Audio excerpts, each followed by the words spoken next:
భారీ వర్షాలకు విజయవాడ నడిబొడ్డున ప్రవహించే బుడమేరు వాగు పొంగి పొరలింది. నగరంలో 3 వంతుల నీట మునిగిన రోజులను నాటి వరద విలయానికి ఏకంగా కార్పొరేషన్ ఎన్నికలు సైతం వాయిదా పడ్డాయంటే పరిస్థితి ఎంత ఘోరంగా ఉంటుందో ఊహించుకోవచ్చు. సీన్ కట్ చేస్తే 2024 నగరం మళ్లీ మునిగింది. ప్రజలు ఇళ్ల పైకప్పులపై ఎక్కి ప్రాణాలు దక్కించుకుంటున్న పరిస్థితి. విజయవాడ మొత్తం చెరువులా మారిపోయింది.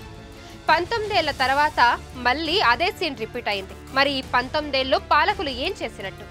ప్రస్తుత విజయవాడ పరిస్థితికి రాజకీయ పార్టీలే కారణమా? కృష్ణా జిల్లా చుట్టుపక్కల ఉన్న కొండలలో ఉద్భవించిన నది బుడమేరు. దీన్ని సారో ఆఫ్ విజయవాడ అని కూడా పిలుస్తారు. మైలవరం చుట్టుపక్కల ఉన్న కొండలలో ఉద్భవించిన బుడమేరు ఏలూరు జిల్లాలోని కొల్లేరు సరస్సులో కలుస్తుంది.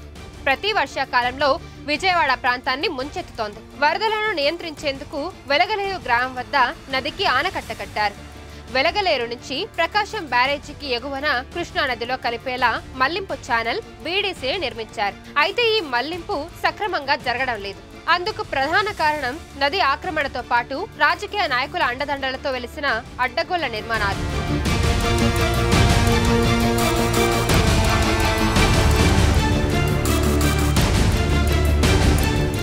2004లో బుడమేరు ఉప్పొంగి ప్రవహించినప్పుడు దాని ఒడ్డున ఉన్న ఇళ్లకు ముప్పు వాటిల్లింది.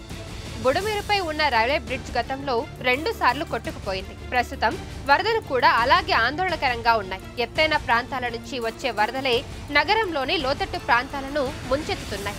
దాదాపు 2,76,000 మంది ప్రజలు ప్రభావితమయ్యారు. వీరిలో ఎక్కువగా పేదవారే ఉన్నారు. బుడమేరు కొల్లేరు మీదుగా వెళ్లడం, దాని గట్టు ఆక్రమణలకు గురవడం ఈ ముంపునకు ప్రధాన కారణం.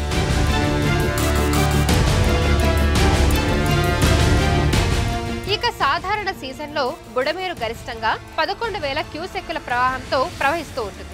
2005లో అది అధికంగా 70,000 క్యూసెక్కులకు చేరింది.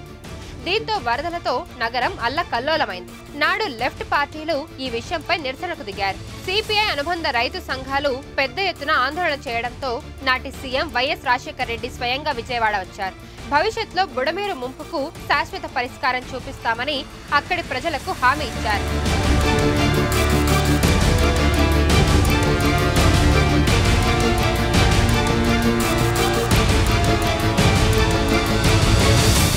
బుడమేరు మలుపు సరిచేసి నీటి ప్రవాహం నేరుగా కొల్లేరుకు చేరేలా చూడాలన్నది వైఎస్ ప్లాన్. అక్కడి నుంచి కృష్ణానదిలోకి వరద నీరు చేరాలి. అయితే కృష్ణానది ముఖద్వారంలో అనేక నిర్మాణాలు ఉన్నాయి. అవి వరద ప్రవాహాన్ని నిరోధిస్తున్నాయి. అక్కడి నిర్మాణాలను టచ్ చేసేవారు లేకుండా పోయారు.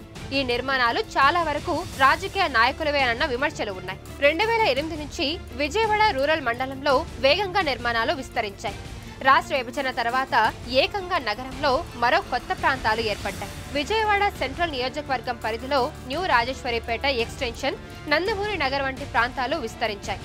అంతకు ముందు అదంతా బుడమేరు ప్రవాహక ప్రాంతమనే సంగతిని పూర్తిగా విస్మరించారు.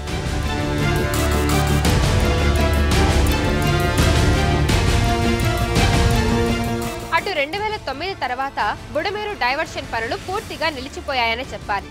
అప్పటి నుంచి రాజకీయ నాయకులు ఆడిందే ఆటగా సాగుతోంది.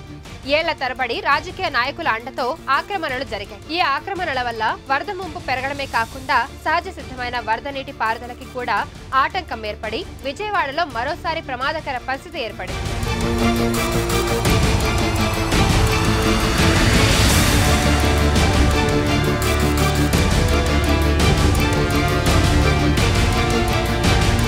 మరిన్ని వీడియోస్ కోసం ఛానల్ ని సబ్స్క్రైబ్ చేయండి. లేటెస్ట్ అప్డేట్స్ కోసం వాట్సాప్ ఛానల్ ని ఫాలో చేయండి.